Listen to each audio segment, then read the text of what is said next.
Doc Loves the Kids, a local Kitsap County nonprofit organization established in 2015, whose mission is to provide activities, programs, and community support for at-risk youth. They put the you in community. Doc Loves the Kids.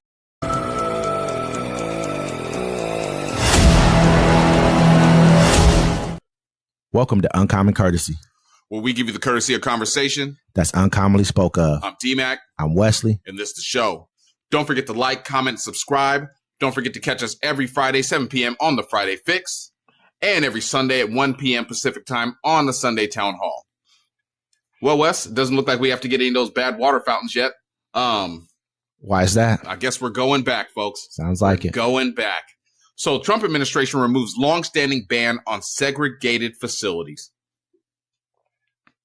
In a move that's raising major eyebrows across the nation, the Trump administration just pulled a historic shift. The long-standing ban on segregated facilities and federal contracting rules have officially been removed. According to a General Service Administration memo dropped last month, the federal government will no longer explicitly require federal contractors to maintain integrated spaces like restaurants, waiting areas, and even drinking fountains. Yeah, you heard that right. The change is in part of a large update tied to Trump's executive order targeting diversity, equity, and inclusion policies, effectively rolling back protection that traces all the way back to the President Lyndon B Johnson's 1965 executive order.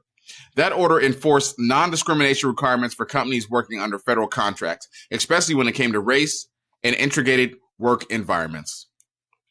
I mean, like, integration is an integral part of this nation, man. This is what having those laws in place has kept this nation moving forward for a substantial amount of time.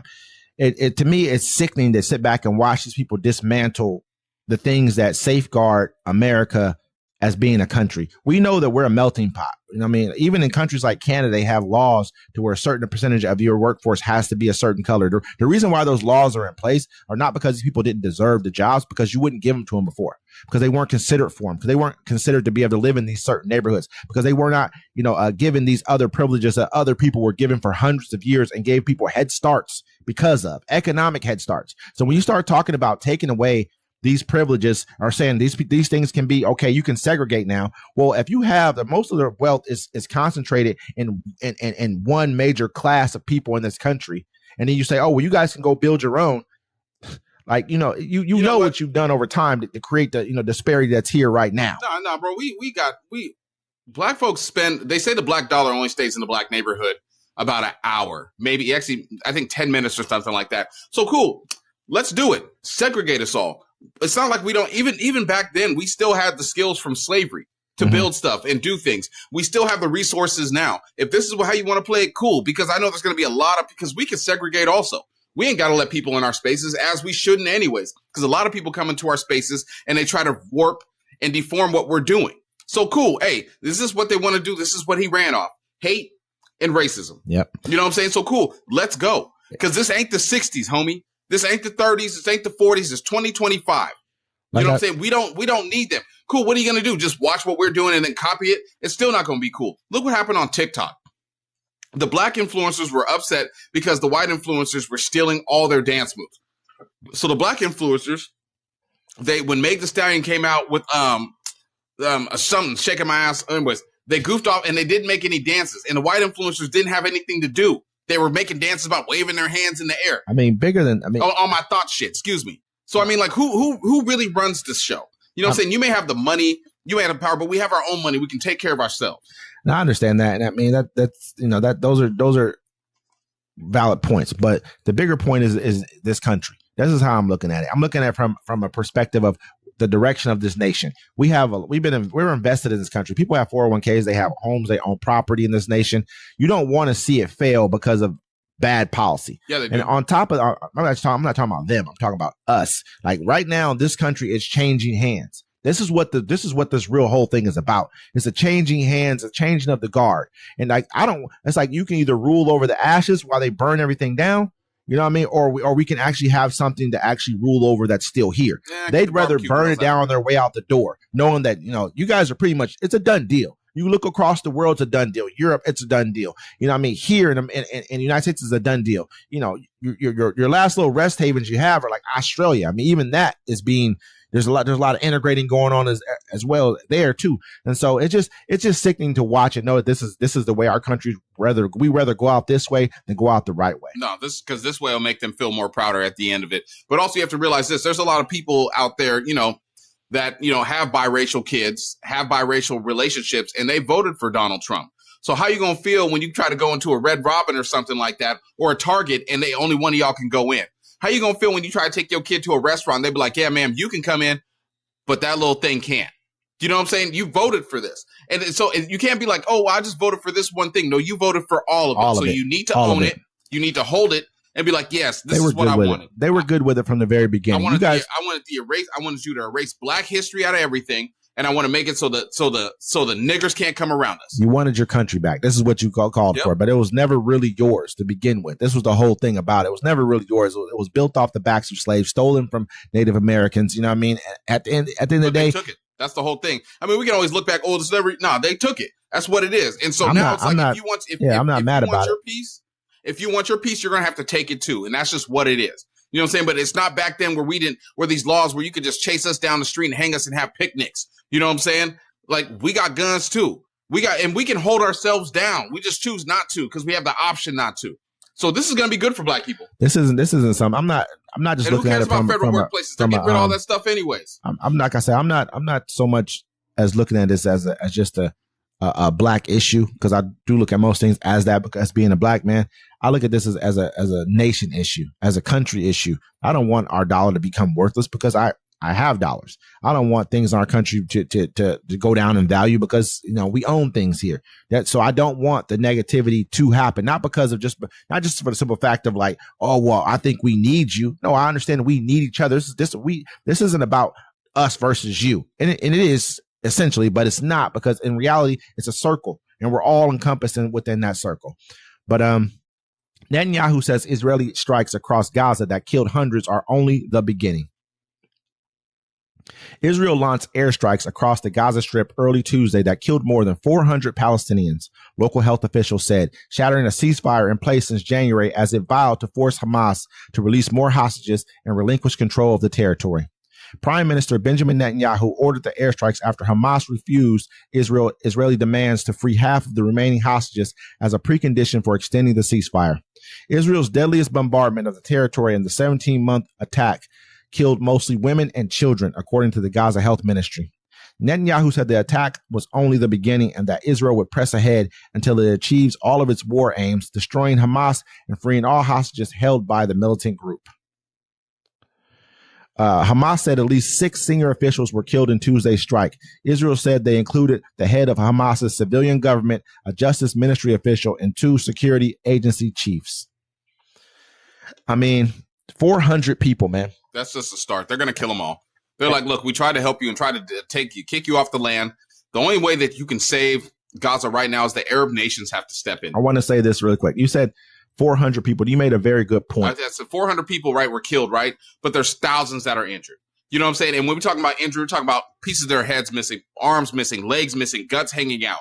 You know what I'm saying? Injuries you won't be able to recover from mentally. You know what I'm saying? Like, it's more than that. And you sent me over some footage, man. It was just tough to watch. It was some children, man, like little children. Like one of them was like a baby, man. And you could see the body was just completely lifeless, man. It was sick. And the other kid, man, had its, like part of its head, man. It was sickening to watch, man. And know these are monsters that we're dealing with here. We're not dealing with regular people over here in the Middle East over here. I'm not talking about the Palestinians. I'm talking about the Israelis. I'm talking about their government. It's hard for me not to look at the people and want to blame you, but people would have to look at us and want to blame us for what we have over here and the monster that we have over here in Trump. And so, I mean, but with comparing Trump to Netanyahu right now at this very moment, Netanyahu is a monster within himself. He needs to be gone away from government. He needs to go on a tribunal somewhere and be convicted and like Duarte from the Philippines and be sent away and probably treated like how they did Saddam Hussein. Which is crazy. I think they hung him or gave him a firing squad. They snatched him up from the Philippines, but Netanyahu's around, marching around, doing whatever. Oh my God, murdering 400 people, man.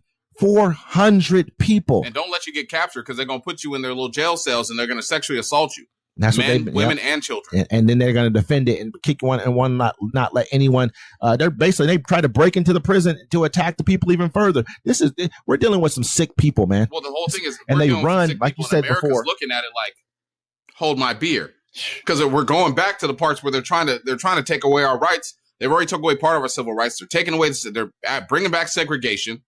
You know what I'm saying? They're erasing our history from the history books. We will not go quietly. Like you said, man, before they run, not only they run our military. Israel runs our military, they run our government, and they run our media. That's why they're sending ships over there right now. That's why American ships are getting shot at in Yemen. It has nothing to do with America. It's for the interest of Israel. I mean, but because we have an interest in Israel. We send them weapons. We're supplying everything that you saw that was tore down in Gaza was an American weapon that we gave them. That we gave you. We gave you this stuff. Like we're sitting here yelling at Ukraine, like, give us back our money, but we're giving these people money just to knock down buildings for no reason because they're going to go steal the land later. Because it was like, knock down everything. We'll be in there to come steal it anyways. Don't worry about it. American media is controlled by them, and they make you think the people in Gaza are not humane. They're not humans. They deserve to die. They don't even talk about it. Like you said, a point, like you were basically saying that you know every name of. Like when they talk about, I know you can know every name of every hostage that's released, the sports they played, and what they did when they were 6 years old. And then they'd be like, and 500 people in Gaza died. 500 Palestinians. Yeah, I mean, they release a hostage. They're like, hey, this person, they tell you all the names, but they're like, and 200 prisoners were released. No, the reason you call them prisoners because you took them prisoner. You took them prisoner, not because these were actual people who were like needed to be arrested. They're hostages, really. You claim your person's a hostage, you'll call them prisoners, man. This is like the sick nature of this beast that we're dealing with right now. This is why these people have been run out of country on country. I mean, for hundreds and thousands of years. Period. This is why, man, I'm starting to understand better why this happens to you. Because look at what you're doing. Yeah. Anyway. Yeah. Go ahead. That, folks, hit us with the. do you want to be to the last one? Yeah. I got you. MAGA is pushing a pardon for George Floyd's murderer, Derek Chauvin. Conservative media figures are pushing Donald Trump to pardon Derek Chauvin, the former Minneapolis police officer who was convicted of murder in 2020. Killing of George Floyd that sparked widespread Black Lives Matter protests. It seems the White House has taken notice. Beginning this week, high-profile commentator Ben Shapiro will begin airing a dossier called "The Case of Derek Chauvin," part of a pardon push that begins earlier this month and now has racked up 50,000 signatures on the petition. A reprieve would be a watershed moment in the aftermath of Floyd's death, in which officers, including Chavez, knelt on the man's back and neck for minutes as he screamed he couldn't breathe, and he also screamed for his mama. Some of the largest protests in U.S. history took place. Chauvin was later convicted of second-degree murder, third-degree murder, and second-degree manslaughter. A pardon would only apply to Chauvin's 21-year federal sentence, leaving his 22-and-a-half-year state sentence from 2021 intact. You know what? Go ahead and let him out and see what happens. See what happens to you. See what's gonna happen in this country. The thing you don't understand is, and I tell Black people this all the time. I was like, your ancestors built this country. I don't understand why you're so scared to burn it down and build it again. You let this man out of jail after what we watched George Floyd die on TV. You can watch that video. There's no way you watch that video. If you watch George Floyd die on TV and you have anything else to say but he was murdered, you should be dead too. That's how I look at it. And we ain't scared of nobody. You saw what happened in Montgomery. You saw what happened in Ohio. That's when we just stopped attacking each other and we saw y'all coming to mess with us and we jumped on it. You can't take the loss like we've been doing. I see Black people die every day on TV from the news. It's like, man, this right here, it's pretty much icing on the cake. I've watched Stephen A. Smith speak about this because, this whole thing first started with Ben Shapiro. Ben Shapiro is a Jewish right-wing, he has his own news station. Candace Owens actually once worked for him on his news station. She was fired because she spoke out about a rabbi. About a rabbi. And she was going too hard in the paint on him. The whole thing, but Candace Owens was allowed to sit there and derogatory make claims about Black folks. Just like Stephen A. Smith, I don't mess with him either. He had more smoke for Kyrie trying to talk about where he came from, a Semitic land in Africa, than he did for the owner of UFC on camera slapping his wife. And so, I understand that too. And so Stephen A. Smith basically said, he was like, because right after Ben Shapiro posted this on Twitter, I believe, Elon Musk retweeted it and was like, or on X, he retweeted it and saying that, oh, this may be a good idea. And so they said they brought it up to that people, actual newscasters brought it up to, journalists brought it up to Trump. And he was like, I haven't heard about it, and he was kind of just played it off that way. But Stephen A. Smith basically said, if they do this, never vote for them again. But I'm already of the party of, I know who you are. I knew who you were when you said poison in the blood of America. I knew who you were then. I knew who you were when you said rapists and murderers. I knew who you were when you said he can't judge me because he's Mexican. I knew who you were a very, very, very long time ago. There's not one black person in your cabinet besides the HUD secretary, which was the same thing you gave Ben Carson last time. You don't want black people around you. You barely want any other color around you, but you know that there's money when you're dealing with certain Asian groups. They put Kash Patel in charge of the FBI because what they're about to do to people, they need a colored person to blame for. I mean, you got to remember too, at the same time, is like I said, Asian people. You have to look at certain things like that. They understand certain groups here are going to be running. You understand that India is going to be very powerful going forward. China is going to be very powerful going forward. There's certain groups that you're going to mess with, but you understand who you don't have to. That's why you just did the whole segregation thing you did before. That's why this is even an issue being brought up. To why release a person a white police officer who murdered a black man on television, on camera. Everyone saw it. That's why you talk about letting yourself bring in white farmers from South Africa, you know what I mean? Because they're being persecuted by the black people. There's racism, but in this country, you don't want to talk about racism. I thought this was all like things you wanted to get rid of. You didn't want to talk about diversity, equity, inclusion. You didn't want to talk about any of that stuff. So, but it's okay for you to speak about it about white people over in South Africa. And to note to date, they did ask Donald Trump about this, and he said, "No, I'm not going to do it." At the last time, that's when they said to him, when they asked him about it, he said, "No, I'm not going to do that." We'll see. We shall see. We shall. And with that, ladies and gentlemen, it's Uncommon Courtesy. We'll see you next time.